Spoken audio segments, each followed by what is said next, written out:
Dan salam sejahtera, saya Connie Grace dan ini ringkas TVS. Pembukaan sempadan negara bagi merancangkan semula sektor pelancongan akan dipertimbangkan. Perkara itu didedahkan Menteri Pelancongan Seni dan Budaya, Datuk Seri Nancy Shukri. Untuk kita juga sudah berhasrat merancang untuk membuka green zone ini kepada negara luar yang kita sudah kenal pasti, Singapura, Brunei, Australia, Korea, Japan. I think recently ada Taiwan, ada New Zealand. Itu hasrat kita. Menurut beliau, pihaknya menerima banyak permintaan daripada pemain industri pelancongan tempatan untuk mempertimbangkan perkara itu bagi memastikan perniagaan mereka terus bertahan. Bagaimanapun perkara tersebut perlu dibincangkan dengan lebih lanjut bersama kementerian lain seperti Kementerian Kesihatan KKM dan pihak lain yang berkaitan. Inisiatif gelembung perjalanan juga dilihat dapat membantu meningkatkan sektor pelancongan negara. Occupancy rate ada yang tak ada tempat. Kalau kat Semenanjung lah, yang Langkawi memang. Sini saya rasa lebih kurang lah. Dari segi kalau di Kuching, kalau I think the beach resorts hotel. So kita tujuan kita dalam kementerian adalah untuk memasti ada produk untuk membantu orang untuk menjana hasil pendapatan di situ. Sementara itu, pelancong dari zon hijau yang mengembara ke tempat lain digesa supaya mengamalkan prosedur operasi standard SOP, terutamanya dalam mengekalkan penjarakan fizikal ketika bercuti. Hal ini bagi mengelakkan peningkatan kes baru COVID-19 apabila kerajaan meluluskan gelembung perjalanan zon hijau kerana akhirnya ia akan memberi kesan terhadap ekonomi khususnya sektor pelancongan di Malaysia. Pentadbiran dan pengurusan koperasi seluruh negara bakal mengalami transformasi dalam tempoh 5 tahun bermula tahun ini. Transformasi itu akan memberi perubahan bukan sahaja kepada koperasi tetapi kepada institusi Koperasi Malaysia IKM dan Suruhanjaya Koperasi Malaysia SKM. Kata Wan Junaidi, Angkatan Koperasi Kebangsaan Malaysia Berhad Angkasa yang sudah berusia 98 tahun di Malaysia juga perlu melaksanakan transformasi ini untuk membangunkan sosioekonomi dan kedudukan ahlinya. Antara pendekatan transformasi itu adalah penukaran IKM kepada universiti bagi membolehkan penuntut mempelajari ilmu pentadbiran dengan baik.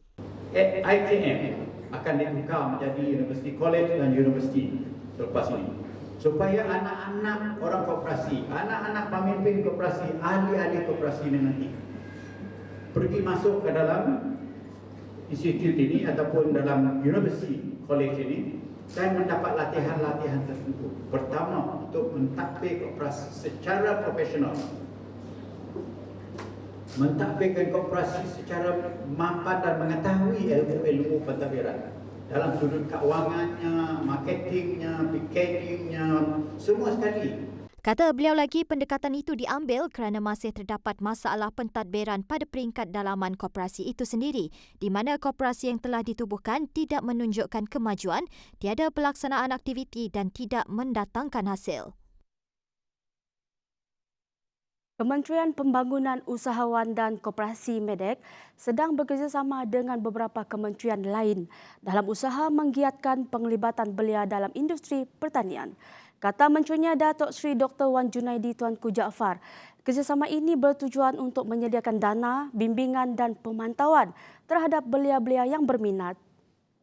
Itulah kenapanya saya membuat kerjasama dengan Menteri Pertanian dan membuat kerjasama dengan Menteri Pendidikan dan Belia dan Sukan untuk mengambil generasi muda ni, untuk membimbing mereka dan menggerak mereka, minda mereka untuk terlibat dengan industri-industri ini. Beliau berkata demikian selepas melawat Pejabat Perhubungan Angkatan Koperasi Malaysia Berhad Angkasa Sarawak. Menurutnya, langkah Kerajaan Sarawak menggalakkan penglibatan belia dalam keusahawanan pertanian melalui penyediaan dana, latihan dan membuka pejabat dagangan di Singapura demi untuk meluaskan lagi pasaran produk belia wajar dicontohi. Jadi dengan sendirinya ikut ajaran apa dipolah di negeri Sarawak, ya, saya cukup yakin pertanian akan has a great future di negeri Sarawak kerana Sarawak memainkan peranan sebagai pengurusan dia punya betul food chain ni, dia punya apa nama talian bekalan ni, supply chain. Katanya lagi penglibatan kebanyakan koperasi di negara ini masih lagi tertumpu kepada sektor perkhidmatan, terutamanya penyediaan kemudahan kredit dengan hanya segelintir sahaja terlibat dalam sektor pengeluaran. Itu sebabnya kita perlu berpindah. Saya nak adjustkan ini supaya pada tahun-tahun yang akan datang kita melihat orang yang daripada service sector ni mengencup dan orang yang daripada production sector, pembinaan, perkelangan dan pertanian ini meningkat. Masalah talian internet kurang stabil dan lemah di Bandar Kapit bakal diselesaikan. Ia melalui pemasangan sistem fiber optik pada awal tahun depan. Menurut Timbalan Ketua Menteri Tan Sri Dr. James Jemut Masing, beliau telah mengadakan perbincangan dengan sebuah syarikat swasta untuk membuat kajian berhubung perkara itu. Kajian lapangan kini sedang dijalankan oleh syarikat berkenaan dan projek itu akan melalui Pekan Kanowit dan Song sebelum disambungkan ke kawasan Kapit. Menurutnya, talian internet yang stabil amat diperlukan terutamanya dalam urusan rasmi termasuk mesyuarat-mesyuarat yang kini banyak menggunakan persidangan video. Juga pada majlis sama, penduduk Kampung Boyan, Gersik dan Surabaya BGS kini sudah boleh menikmati internet berkelajuan tinggi menerusi perkhidmatan Unify daripada Telkom Malaysia TM. Ini diteruskan ke kampung-kampung di sebelah hilir, Kampung Pelimasman, Kampung Semarang, Pulau dan Bintawak. Dan setakat ini sampai ke Kampung Bintawak Tengah dan insyaAllah dalam masa seminggu lagi ke semua 13 buah kampung di kawasan Sebang Hilir ini mendapat perkhidmatan Unify, pemasangan melalui pemasangan kabel fiber optik.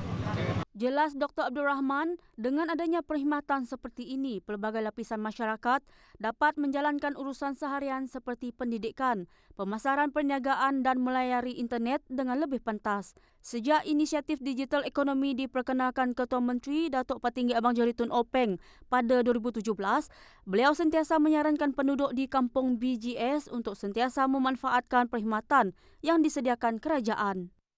Segi sebanyak membantu kami dari segi promosi. Kami berjual ikan tubuh nak senang untuk promosi dekat Facebook, dekat Twitter kah, IG kah, yang mana untuk orang Semenanjung tahu apa di. Dengan adanya Unify ni sedikit sebanyak dapat melancarkan line untuk pertama kali untuk anak-anak sekolah dan dapat sekiranya pelancong ada datang di kampung untuk melihat keadaan di kampung, setidaknya dapat sendkan gambar dan apanya terang sekali kepada tempat setidaknya nya ke seluruh dunia. Satu lagi, dengan adanya tu sedikit sebanyak dapat manfaatnya benar-benar dapat untuk anak-anak kita, cucu-cucu kita yang bersekolah si dapat hadir ke sekolah kena COVID, maka ialah sebenarnya tujuan matlamatnya.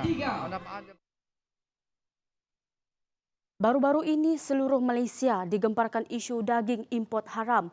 Susulan daripada itu, Majlis Islam Sarawak menerusi Jabatan Agama Islam Sarawak JAIS akan terus mempertingkatkan usaha pemantauan dan pemeriksaan berhubung isu berkenaan. Kebanyakan daripada pengeluar itu menggunakan sijil halal yang telah pun dikeluarkan oleh pihak JAKIM secara sah dan belum didapati sebarang kes yang seperti laporkan di Semenanjung berlaku di sini. Beliau berkata demikian ketika ditemui selepas melancarkan majlis juh tukar ke Unify pada Ahad. Tegas Dr. Abdul Rahman, pemilik yang diberi sijil halal juga dinasihati untuk terus mematuhi prosedur operasi standard SOP yang ditetapkan.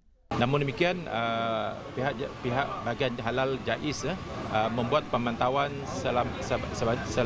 sekerap 2 bulan sekali terutamanya kepada pusat-pusat penyembelihan yang ada di Sarawak ni. Di Sarawak kita ada 8 pusat penyembelihan yang utama di semua bahagian, di Kuching, Sibu, Dulu, Miri dan lain kita 8.